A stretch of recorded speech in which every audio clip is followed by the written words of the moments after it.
Good morning all student. कक्षा 8 विषय विज्ञान लेसन नंबर 5 कोयला व पेट्रोलियम में पार्ट फर्स्ट में हम आज पढ़ेंगे संसाधन किसे कहते हैं। तो कक्षा 8 के विषय विज्ञान में लेसन नंबर 5 स्टार्ट करने वाले हैं। इसका नाम है कोयला व पेट्रोलियम। ठीक, तो कोयला के निर्माण की विधि, पेट्रोलियम के घटक निर्माण की विधि, पार्ट फर्स्ट में हम पहला टॉपिक पढ़ते हैं आज को संसाधन किसे कहते हैं। तो पार्ट फर्स्ट में है संसाधन किसे कहते हैं। संसाधन किसे कहते हैं, संसाधन क्या होता है। ठीक, तो प्रकृति द्वारा प्रदान किए जाने वाले, प्रकृति द्वारा प्रदान किए जाने वाले तो प्रकृति द्वारा प्रदान किए जाने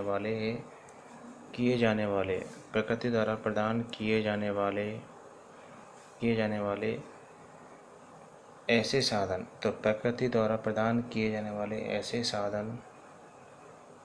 साधन जो मानव को उन्नत बनाते हैं, उन्नत बनाते हैं या विकासशील बनाते हैं, या प्रगति पथ पर ले जाते हैं। तो प्रकृति द्वारा प्रदान किए जाने वाले ऐसे संसाधन जिनका मानव क्या प्रत्यक्ष रूप से या अप्रत्यक्ष रूप से उनका क्या करता है, उपयोग करता है। तो प्रकृति द्वारा प्रदान किए जाने वाले ऐसे साधन जिनका मानव प्रत्यक्ष या अप्रत्यक्ष रूप से उनका उपयोग करता है या उनका प्रयोग करता है, तो वे क्या कहलाएंगे, संसाधन कहलाते हैं। और प्रकृति द्वारा जो प्राप्त संसाधन है उसको भी अपन क्या बोलते हैं, संसाधन कहते हैं। अब संसाधन जैसे कि उदाहरण है संसाधन का है जल, वायु, कोयला, पेट्रोलियम, पेड़ पौधे, खनिज पदार्थ, पेड़ पौधे व खनिज पदार्थ आदि। तो ये सभी क्या हैं, ये सभी हैं जल, वायु, कोयला, पेट्रोलियम, पेड़ पौधे, खनिज पदार्थ, ये क्या संसाधन के अंतर्गत आते हैं। तो प्रकृति द्वारा प्रदान किए जाने वाले ऐसे साधन जो मानव प्रत्यक्ष या अप्रत्यक्ष रूप से इनका क्या करता है, उपयोग करता है या मानव को उन्नत बनाते हैं, उन्हें क्या बोलते हैं, संसाधन कहते हैं। जैसे कि जल, वायु, कोयला, पेट्रोलियम, पेड़ पौधे, खनिज पदार्थ आदि है। अब संसाधनों को दो भागों में बांटा जाता है। संसाधनों को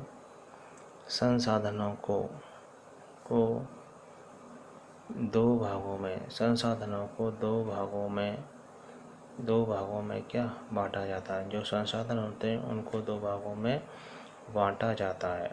तो संसाधन दो प्रकार के होते हैं। पहला है अच्छे प्राकृतिक संसाधन, अच्छे प्राकृतिक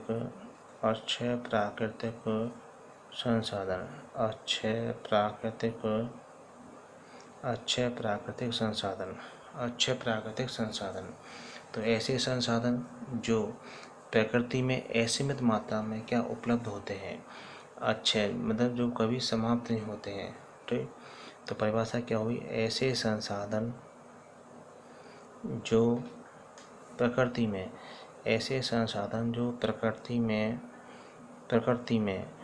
असीमित मात्रा में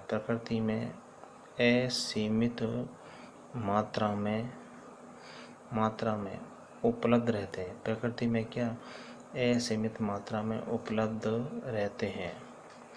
प्रकृति में असीमित मात्रा में उपलब्ध होते हैं, अर्थात जो कभी क्या इनके भंडार कभी समाप्त नहीं होते, वो अच्छे प्राकृतिक संसाधन कहलाते हैं।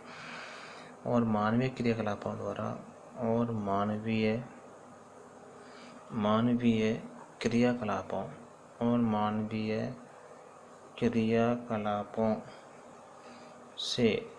से समाप्त नहीं होते हैं। मतलब मानव इनका क्या पूर्ण रूप से क्या उपयोग कर सकता है और ये कभी क्या समाप्त नहीं होते हैं। अर्थात इनका भंडार क्या है, असीमित है। ठीक, भंडार क्या है, असीमित जिसको भरपूर के अपन खर्च कर सकते हैं। तो ऐसे संसाधन जो प्रकृति में असीमित मात्रा में उपलब्ध होते हैं और मानवीय क्रियाकलापों से वो समाप्त नहीं होते हैं, वो संसाधन अच्छे प्राकृतिक संसाधन कहलाते हैं। जैसे प्रकाश, जैसे सूर्य का प्रकाश, सूर्य का प्रकाश, जैसे सूर्य का प्रकाश, ठीक, सूर्य का प्रकाश, वायु, मिट्टी, जल आदि। तो इसको अच्छे प्राकृतिक संसाधन उदाहरण कौन से हैं? सूर्य का प्रकाश, वायु, मिट्टी, जल आदि, ठीक। दूसरा है 6 प्राकृतिक संसाधन, 6 प्राकृतिक संसाधन, 6 प्राकृतिक संसाधन, ठीक। 6 प्राकृतिक संसाधन में ऐसे संसाधन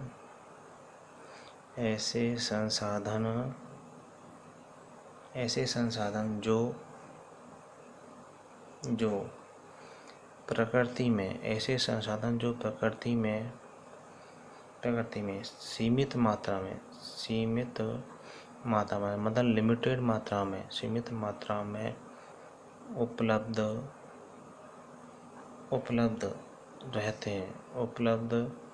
रहते हैं और मतलब ऐसे संसाधन जो प्रकृति में क्या सीमित मात्रा में उपलब्ध रहते हैं और मानवीय क्रियाकलापों द्वारा और मानवीय क्रियाकलापों द्वारा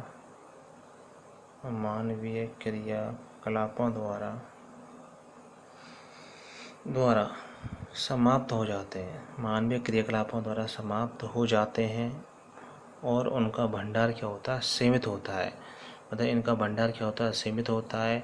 तो ऐसे संसाधन जो प्रकृति में क्या सीमित मात्रा में क्या पाए जाते हैं या उपलब्ध रहते हैं, जो कि मानवीय क्रियाकलापों द्वारा अगर जल्दी क्या समाप्त हो जाते हैं, वो ऐसे संसाधन क्या कहलाते हैं? 6 प्राकृतिक संसाधन कहलाते हैं। जैसे वन एवं वन्यजीव, वन एवं वन्यजीव आदि, वन एवं वन्यजीव आदि, खनिज, पेट्रोलियम, मतलब इन सबको बनाने में क्या काफ़ी टाइम लगता है, तो इनके भंडार क्या है? सीमित है, जल्दी से समाप्त हो जाते हैं। तो वन्यजीव, खनिज, पेट्रोलियम, प्राकृतिक गैस, इनके भंडार क्या सीमित है। यदि मानव इनका अत्यधिक दोहन करता है तो ये जल्दी क्या समाप्त हो जाते हैं। तो संसाधन कितने प्रकार के हुए? दो प्रकार के हुए, अच्छे प्राकृतिक संसाधन और 6 प्राकृतिक संसाधन। ये हुए संसाधनों के प्रकार, उनकी क्या परिभाषा। तो संसाधन कितने प्रकार के होते हैं और इनको कितने भागों में क्या बांटा जाता है, तो ये संसाधन के प्रकार। अब आता है कोयले के निर्माण की कहानियाँ। जो प्राकृतिक संसाधन है, प्राकृतिक संसाधनों का हमें विवेकपूर्ण तरीके से प्राकृतिक संसाधनों का, जो भी ये प्राकृतिक संसाधन है 6 और अच्छे प्राकृतिक संसाधनों का हमें विवेकपूर्ण व न्यायोचित तरीके से या समझदारी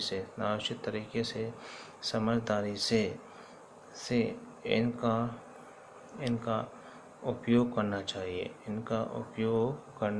चाहिए, ठीक, करना चाहिए। क्योंकि ये प्रकृति में सीमित मात्रा में उपलब्ध होते हैं। क्योंकि प्रकृति में ये क्या सीमित मात्रा में उपलब्ध होते हैं और इनको बनने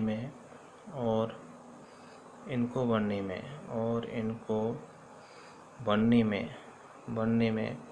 लाखों वर्षों का समय लग जाता है। इनको बनने में लाखों वर्षों का क्या समय लग जाता है। तो प्राकृतिक जो संसाधन होते हैं हमें उनका विवेकपूर्ण न्यायोचित तरीके से उपयोग करना चाहिए, क्योंकि प्रकृति में सीमित मात्रा में क्या उपलब्ध होते हैं और इनको बनने में लाखों वर्षों का समय हो जाता है। तो इसलिए हमें प्राकृतिक संसाधनों को क्या सही तरीके से उपयोग करना चाहिए। और यदि हम इनका इस प्रकार से अत्यधिक तरीके से दोहन करेंगे तो हमारे आने वाली जो पीढ़ी होती हैं और आने वाली पीढ़ियों के लिए और भविष्य में आने वाली जो पीढ़ी होती हैं, आने वाली पीढ़ियों के लिए संकट खड़ा हो जाएगा। तो इसलिए हमें इनका प्रयोग उचित तरीके से करना चाहिए। ठीक। अब है कोयला निर्माण की कहानी। कोयला का निर्माण किस प्रकार किया जाता है, कोयला क्या होता है, कोयले का उपयोग किसमें किया जाता है। कोयला देखते हैं कोयला क्या होता है। कोयला जो होता है, कोयला जिसका उपयोग, कोयले का उपयोग खाना बनाने में ईंधनों के रूप में इसका क्या उपयोग किया जाता है। कोयला क्या होता है, कार्बन का ही क्या होता है, रूप होता है। कोयले को अपन के कार्बन का रूप कहते हैं। कोयला भिन्न प्रकार से रेल के इंजनों में चलाने में इसका उपयोग किया जाता है। जो कोयला होता है, कोयले का जो उपयोग अपन खाना पकाने के लिए करते हैं। कोयले का उपयोग जो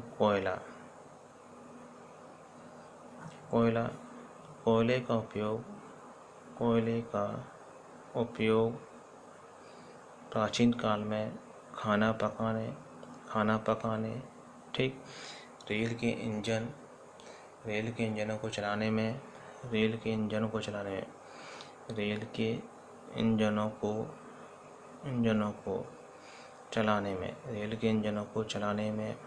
भाप बनाने में और शक्ति संयंत्रों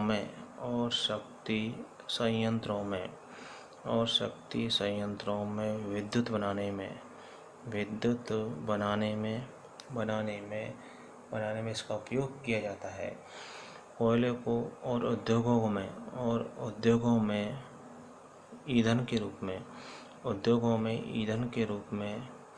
ईंधन के रूप में इसका उपयोग किया जाता है। तो जो कोयला होता है वह कार्बन का क्या है, रूप होता है, अपरूप होता है। कोयले का उपयोग खाना पकाने में, रेल के इंजनों को चलाने में, भाप बनाने में, शक्ति संयंत्रों में विद्युत बनाने में, उद्योगों में ईंधन के रूप में इसका उपयोग किया जाता है। अब है कोयले के निर्माण की प्रक्रिया क्या है, कोयला किस प्रकार से बनता है, इसकी प्रोसीजर क्या है। कोयला निर्माण की प्रोसीजर पढ़ते हैं, कोयला कैसे बनता है। ठीक, तो अपना टॉपिक है कोयले के निर्माण की कहानी। कोयले के निर्माण की विधि क्या है, कोयले के निर्माण की विधि क्या है। ठीक, तो लगभग 300 मिलियन वर्ष पूर्व पृथ्वी पर जलीय क्षेत्रों में, तो लगभग 300 मिलियन वर्ष पूर्व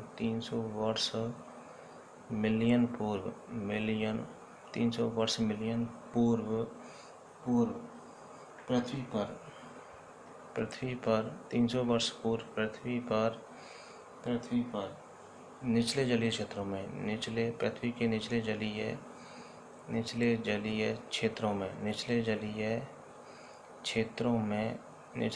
क्षेत्रों में घने वन थे। मतलब 300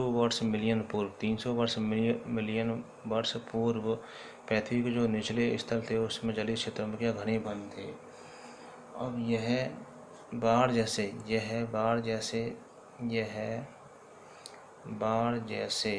प्राकृतिक प्रक्रमों के कारण,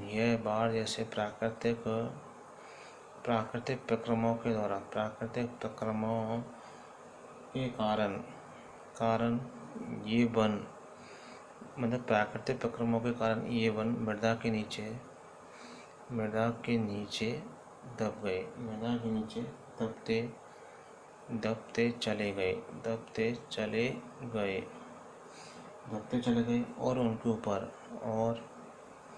उनके ऊपर और उनके ऊपर ऊपर और उनके ऊपर अधिक मृदा जम जाने के कारण और उनके ऊपर अधिक मृदा में मिट्टी जम जाने के कारण और अधिक उनके ऊपर मृदा जम जाने के कारण वे संपीड़ित हो गए, मतलब पिचक गए, दब गए, वे संपीड़ित हो गए जैसे गहरे होते चले गए, जैसे जैसे गहरे होते चले गए, उनका ताप बढ़ता चला गया और उनका ताप बढ़ता चला गया। उच्च दाब व उच्च ताप के कारण पृथ्वी के उच्च ताप और दाब पर पृथ्वी के भीतर मृत पेड़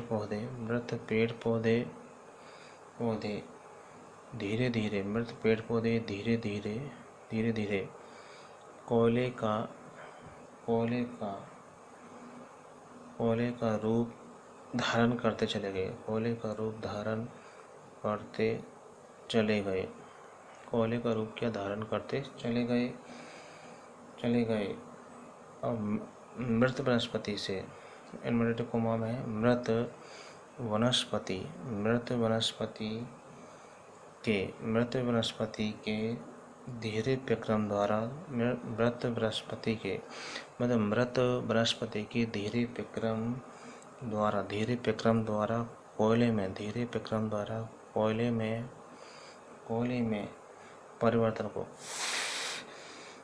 में परिवर्तन को कार्बनीकरण कहते हैं। कोयले में परिवर्तन को क्या कार्बनीकरण कहते हैं।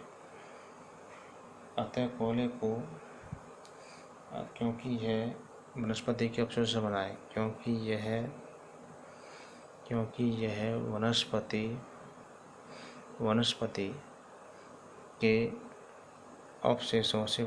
यह वनस्पति के अवशेषों से बना है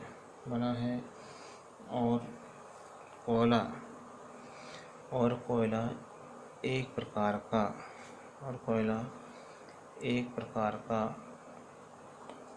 जीवाश्म ईंधन है। कोयला एक प्रकार का क्या है? जीवाश्म ईंधन है।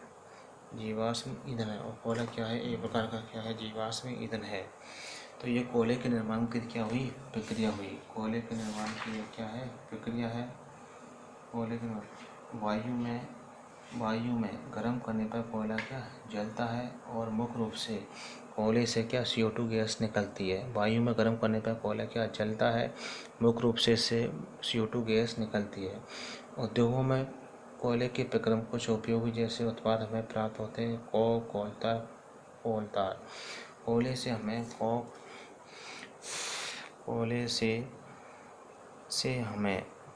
हमें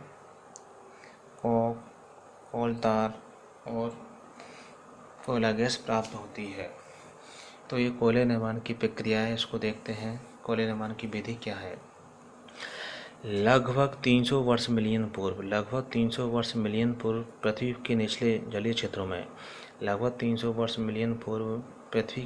जलीय क्षेत्रों में घने क्या थे? वन थे। पृथ्वी के जलीय क्षेत्रों में नीचे क्या थे? घने वन थे। और बाढ़ जैसे प्राकृतिक आपदा के कारण क्या है? ये वन क्या मृदा या मिट्टी के नीचे क्या दबते चले गए। तो बाढ़ जैसे प्राकृतिक विक्रम द्वारा ये वन मृदा के नीचे क्या दबते चले गए और उनके ऊपर क्या हुई? और अधिक मृदा मिट्टी जम जाने के कारण ये क्या होते गए? संपीड़ित होते गए और अधिक ऊपर मिट्टी गिर गई और कुछ कचरा पाता गिर गया, तो इससे क्या हो गए? संपीड़ित हो गए।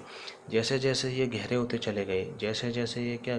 चले गए उनका ताप भी क्या बढ़ता गया। जैसे जैसे नीचे गहराई में जाएंगे तो उनका ताप भी बढ़ता चला गया। उच्च ताप के कारण उच्च दाब ऊपर जमते गए तो उन पर दाब लगा, तो उच्च ताप के कारण ये पृथ्वी के भीतर उच्च दाब और ताप के कारण ये पृथ्वी के भीतर मृत पेड़ पौधे दबते चले गए थे, वह के धीरे धीरे कोयले का रूप क्या धारण कर गया या कोयले का रूप धारण करते चले गए। तो मृत वनस्पति के धीरे प्रक्रम द्वारा, मृत वनस्पति के धीरे प्रोसीजर के द्वारा या मृत वनस्पति के धीरे प्रक्रम द्वारा कोयले में जो परिवर्तन हुआ, मृत वनस्पति के धीरे प्रक्रम द्वारा जो कोयले में परिवर्तन हुआ वह कार्बनीकरण कहलाता है। कोयला क्या है? कार्बन का ही क्या है? शुद्ध रूप होता है, क्योंकि यह वनस्पति के अवशेषों से क्या बना हुआ है। जो कोयला होता है वह वनस्पति के अवशेषों से मिलकर बना होता है। कोयला एक प्रकार का क्या है? जीवाश्म है। कोयले से हमें कोलतार गैस प्राप्त होती है। कोयले से हमें कोलतार व कोयला गैस प्राप्त होती है। कोयले को जलाने पर कोयले में मुख्य रूप से क्या होता है? कार्बन होता है। कोयले में मुख्य रूप से क्या होता है? कार्बन। कोयले में मुख्य रूप से कार्बन होता है। कोयले में क्या होता है? मुख्य रूप से क्या होता है? कार्बन होता है। यह कार्बन वायु की उपस्थिति में जलता है तो वायुमंडल में क्या CO2 गैस छोड़ता है। ठीक, वायुमंडल में क्या CO2 गैस छोड़ता है, जिससे क्या होती है? वायुमंडल क्या होती है? प्रदूषित होती है। तो कोयले का उपयोग विभिन्न उद्योग क्षेत्रों में इसका ईंधन के रूप में अपन क्या उपयोग करते हैं। तो लेसन नंबर 5 में हमने आज संसाधन किसे कहते हैं, संसाधन के प्रकार 2 प्रकार होते हैं, क्षय संसाधन और अक्षय संसाधन को ध्यान पड़े। और उसके बाद हमने कोयला क्या होता है, कोयले के निर्माण की विधि के प्रक्रम के बारे में समझा। तो जो भी हम केशव विद्या मंदिर के यूट्यूब चैनल पर जो भी वीडियो भेज रहे हैं उनको ज़्यादा लाइक करें, सब्सक्राइब करें, ठीक, और उनको देखें ज़रूर। और ये आपका 5वां लेसन है। अगले चैप्टर में हम क्या कोलतार से जो कोयला है उससे प्राप्त जो उत्पाद हैं उनके बारे में पढ़ेंगे। कोयले से प्राप्त उत्पाद जैसे कोलतार, कोयला गैस क्या होता है उसके बारे में अगली वीडियो में पढ़ेंगे। Thank you.